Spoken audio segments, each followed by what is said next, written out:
नमस्कार मैत्रिणींनो, परत घेऊन आलेली आहे तुमच्यासाठी एक नवीन रेसिपी. कोणती आहे चला तर ती बघूयात.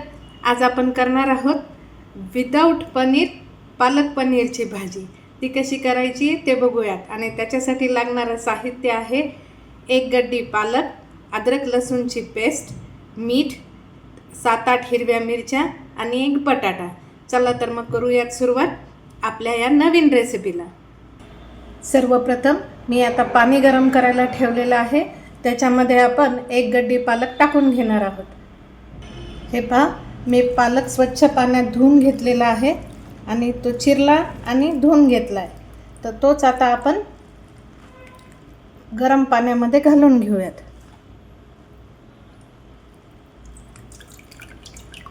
हे पहा, अशा पद्धतीने गरम पाण्यामध्ये पालक घालून घ्यायचा आहे.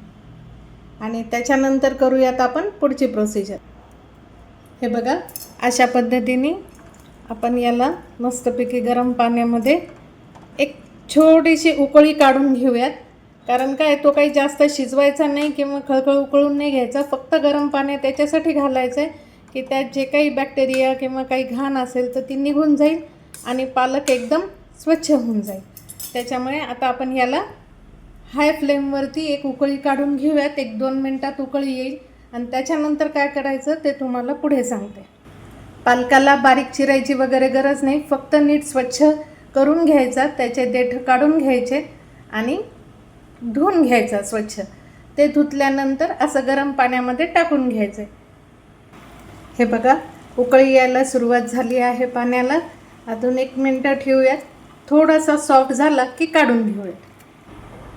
हे पहा, झालं आहे आता तो बऱ्यापैकी उकळून झाला आहे. एकदम सॉफ्ट, जास्त पूर्ण शिजवायचा नाही आहे, फक्त हलकासा सॉफ्ट झाला पाहिजे. तो आता बऱ्यापैकी झाला आहे. त्याचा रंगही बदलला आहे आणि कच्चेपणा कमी झाला आहे. आता आपण त्याला काढून घेऊयात. काढून घेताना लक्षात ठेवा, मी इथे गार पाणी करून घेतलेलं आहे. हे गार पाणी आहे. याच्यामध्ये उकळलेला काढलेला पालक जो आहे तो ताबडतोब त्याच्यात टाकून द्यायचा आहे. म्हणजे त्याची कुकिंग प्रोसिजर जी आहे ती तिथे स्टॉप होऊन जाईल. तो जास्त शिजणार नाही आणि त्याचा हिरवटपणा जो आहे तो तसाच कायम राहील. तो काळसर पडणार नाही. म्हणून आता आपण लागलीच या गार पाण्यामध्ये त्याला टाकून घेऊयात. हे पहा, गार पाणी केलेलं आहे. त्याच्यात आता मी हा जो गरम गरम पालक आहे तो टाकून घेते. ताबडतोब टाकायचा म्हणजे त्याची जी कुकिंग प्रोसिजर आहे ती स्टॉप होते. मी फ्रीजमधलं बाटलीतलं पाणी घेतलं आहे. तुमच्याकडे बाटल्या भरलेल्या नसतील तर बर्फसुद्धा घेऊ शकता. बर्फाचं पाणी करून त्याच्यामध्ये हे टाकू शकता पालक. त्याच्याने काय होतं की जे आपला शिजतो आहे ना पालक, तो शिजणं बंद होऊन जाईल. म्हणून तो लागलीच ताबडतोब गार पाण्यामध्ये टाकून घ्यायचा आणि 1-2 मिनटं त्याला तसंच गार पाण्यामध्ये ठेवायचा. म्हणजे मग आपल्याला पुढचं प्रोसिजर करायला सोपं जातं. चला तर मग मी आता टाकून घेते याच्यामध्ये सगळं पालक आणि मग तुम्हाला भेटते. आता आपण काय करूयात, हा पालक थंड झाला आहे. आता याला काढून घेऊया मिक्सरच्या भांड्यामध्ये आणि त्याच्यामध्ये हिरवी मिरची घालून घेऊयात. हे बघा, आता मिक्सरच्या भांड्यामध्ये मी हा पालक घालून घेते आणि त्याच्याबरोबरच घालूयात आपण हिरवी मिरची. जर तुमच्याकडे अद्रक लसूण पेस्ट नसेल तर लसूण आणि अद्रक जर असेल तर तो वाटून घ्या. याच्याबरोबरच वाटायचा तो. हिरवी मिरची, लसूण, अद्रक सगळं याच्यामध्ये वाटून घ्यायचं. एकजीव पेस्ट करायची, एकदम फाईन पेस्ट करायची. आणि मग पुढे काय करायचं ते मी तसंच सांगत राहील. जसं जसं आपण करू तसं तसं मी सांगत राहीन. आता आपण बघूयात, याच्यामध्ये घालायची आपल्याला हिरवी मिरची. हे पहा, 7-8 हिरव्या मिरच्या घेतल्या आहेत मी, त्या घालून घ्यायच्या आणि त्याच्याच बरोबर घालूयात आपण जिरे. आता याच्याचमध्ये आपण घालून घेणार आहोत 1 चमचा जिरे. चला, आता आपण याची फाईन पेस्ट करून घेऊयात आणि भेटते मी तुम्हाला हे वाटून झाल्यानंतर. हे बघा, अशा पद्धतीने फाईन हिरवी पेस्ट करून घेतली आहे आपण. आता करूयात पुढची तयारी. हे पहा, इथे मी 1 बटाटा घेतलेला आहे. तो का घेतला आहे, कारण आपल्याकडे सध्याला पनीर नाही आहे. पनीर नसल्यानंतर पालक पनीर कसा करायचा त्याची रेसिपी दाखवते. त्याच्यामुळे आता मी तुम्हाला सांगत आहे की हा जो 1 बटाटा घेतला आहे हा मीडियम साईजचा बटाटा आहे. याला सोलून घ्यायचं आणि छोट्या छोट्या क्यूबमध्ये कट करून घ्यायचं. ते कसं कट करायचं ते मी तुम्हाला दाखवते. सगळ्यात आधी आपण बटाट्याचं साल काढून घेऊयात. हे पहा, मी बटाटा सोलून घेतलाय. आता तो कसा चिरायचा ते मी तुम्हाला दाखवते. हे पहा, सगळ्यात आधी बटाट्याला एक साईडनी कट करून घ्यायचं. हा असा काप होईल, लंबुळका गोल असला तरीसुद्धा एका साईडनी कट करायचं. तसंच दुसऱ्या बाजूनी जो उभट पोर्शन आहे त्याला कट करून घ्यायचं. त्याची पण अशी लंबुळकी स्लाईस निघेल. आणि मग मधून हे असे 2 काप करून घ्यायचे. आणि मग त्याला आपल्याला जसे क्यूब पाहिजे आहेत, पनीरचे आपण जसे करतो ना तसे क्यूब याचे करून घ्यायचे. हे पहा, हे अशा पद्धतीने अर्ध्या इंचाचं किंवा पाव इंचाचं जागा ठेवून कट करून घ्यायचे. म्हणजे ते पनीरच्या क्यूबसारखे दिसतात. हे बघा, दिसत आहे तुम्हाला? हे पहा, पनीरच्या क्यूबसारखे दिसत आहेत की नाही? अशाच पद्धतीने आपण आता बाकीचा बटाटा पण चिरून घेऊयात. हे पहा, आता क्यूब केलेला जो बटाटा आहे तो आपण सगळा या पाण्यामध्ये घालून घेऊयात आणि स्वच्छ धुवून घेऊन फोडणीस टाकूयात. फोडणीस कसा टाकायचा ते पण दाखवते. याला धुतल्यानंतर एकीकडे आपली जी ग्रेव्ही तयार आहे पालकाची आणि दुसरीकडे आपण याचं पाणी गरम याला उकळायला ठेवून देऊ बटाट्याला, म्हणजे तो लवकर शिजेल. आणि भाजी शिजेपर्यंत बटाटाही उकडल्या जाईल. बटाटा उकडल्या गेला की मग आपण तो भाजीमध्ये घालणार आहोत. तो कसा घालायचा ते पण दाखवते. हे पहा, इथे आपण आता बटाटा उकडायला ठेवला आहे. 1-2 मिनटामध्ये, सध्याला नवीन बटाटे येत आहेत त्याच्यामुळे ते लवकर शिजतात. 1-2 मिनटामध्ये बटाटा शिजून होईल आपला. आणि मग आपण आता पुढच्या प्रोसिजरला सुरुवात करूयात. आपले बटाटे शिजत आलेले आहेत. चला, तोपर्यंत आपण इकडे आता दुसऱ्या पॅनमध्ये थोडंसं तेल आणि बटर घालून घेऊया. हे पहा, 1 चमचाभर तेल घातलं आहे मी. आणि याच्यामध्येच आपण थोडंसं बटर घालायचं. बटर घातल्याने काय होतं ना, जे टेक्स्चर, जे चव हवी आहे ना आपल्याला, जी हॉटेलमध्ये येते तीच चव या भाजीला येण्यासाठी मदत होईल. म्हणून थोडंसं बटर घालायचं. बटर नसेल तर काही नाही घातलं तरीही चालेल. तुपाची फोडणी दिली तरीही चालेल, पण तुपाचा कधी वास येऊ शकतो भाजीला.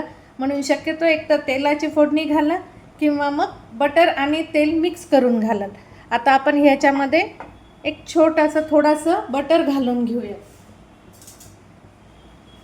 हे पहा, आता मी याच्यामध्ये साधारण 1 चमचाभर बटर घालून घेते. तेल आणि बटर एकत्र याच्याकरता करायचं की बटर जळत नाही. नुसतं जर तुम्ही बटर घातलं ना तर ते जळेल. त्याच्यामुळे आपण काय करायचं, तेल आणि बटर हे दोन्ही एकत्र करून मग गरम करायला ठेवायचं. त्याला काही जास्त वेळ लागत नाही मेल्ट व्हायला. नुसतं बटर घातलं की खाली सगळं तव्यालाच लागून जातं ते. त्याच्यामुळे थोडं तेल आणि बटर असं दोन्ही मिक्स करायचं. याला मोहरी किंवा जिऱ्याची फोडणी घालायची गरज नाही आहे. आपण आता हे डायरेक्ट जो पालकाची आपण ग्रेव्ही केलेली आहे ती आपण आता याच्यामध्ये घालून घेऊयात. हे पहा, अशा पद्धतीने आपण ही पालकाची ग्रेव्ही घालून घेतलेली आहे. ह्याला जास्त शिजवायची किंवा कशाची काही गरज पडत नाही. फार पटकन होणारी भाजी आहे. कधी आपण नुसतं डाळीच्या पिठाची भाजी खाऊन कंटाळतो, तेव्हा अशी भाजी नक्की करून बघाल. हे बघा, हे अशा पद्धतीने आपण तेल आणि बटर घालून आपली जी पालकाची प्युरी किंवा पेस्ट आपण जे काही म्हणू ते घालून घेतलेलं आहे. आता याला मस्त आपण शिजून घेऊया. याच्यात अजून एक प्रकार काय करता येतो की तुम्ही कांद्या टमाट्याची पेस्टसुद्धा घालू शकता. ते घालून पण भाजी खूप छान होते. अशीच भाजी होते, फक्त रंग थोडासा वेगळा होऊन जातो टमाटा आणि कांदा घातल्यामुळे. आता याच्यामध्ये आपल्याला अद्रक लसूणची पेस्ट घालायची. तो थोडीशी 1 चमचाभर आपण अद्रक लसूणची पेस्ट घालूयात आणि थोड्या वेळ सगळं शिजवून घेऊयात. हे पहा, 1 चमचाभरच घातली आहे मी, जास्त घातली नाही आहे. अद्रक लसणाची पेस्ट नसेल तर लसूण आणि अद्रक पालकाबरोबरच वाटून घ्या आणि ते वाटून झाल्यानंतर मग फोडणीस घाला. तसं पण चालतं, त्याची चव सेमच येते जी याची चव येईल. आता याच्यामध्ये आपल्याला चवीनुसार मीठ घालायचं आहे. हे बघा, इथे मी 1 चमचाभर मीठ घालते आहे. तुमच्या चवीनुसार घालाल तुम्ही मीठ. तुमच्या चवीनुसार कमी जास्त मीठ करू शकता. आता आपण ह्याच्यामध्ये जे बटाटे उकडत आहेत ते पण घालणार आहोत. तोपर्यंत थोडंसं याला आपण एक वाफ काढून घेऊयात.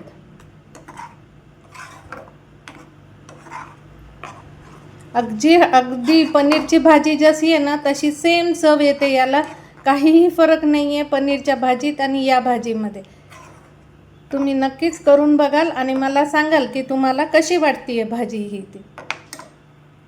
हे बघा शिजून 1-2 मिनटं झाले. आता आपण ह्याच्यामध्ये जे उकडलेले बटाटे आहेत आपले ते घालून घेणार आहोत. हे पहा बटाटा पूर्णपणे उकडलेला आहे. तुम्हाला काहीच करायची गरज नाही आहे.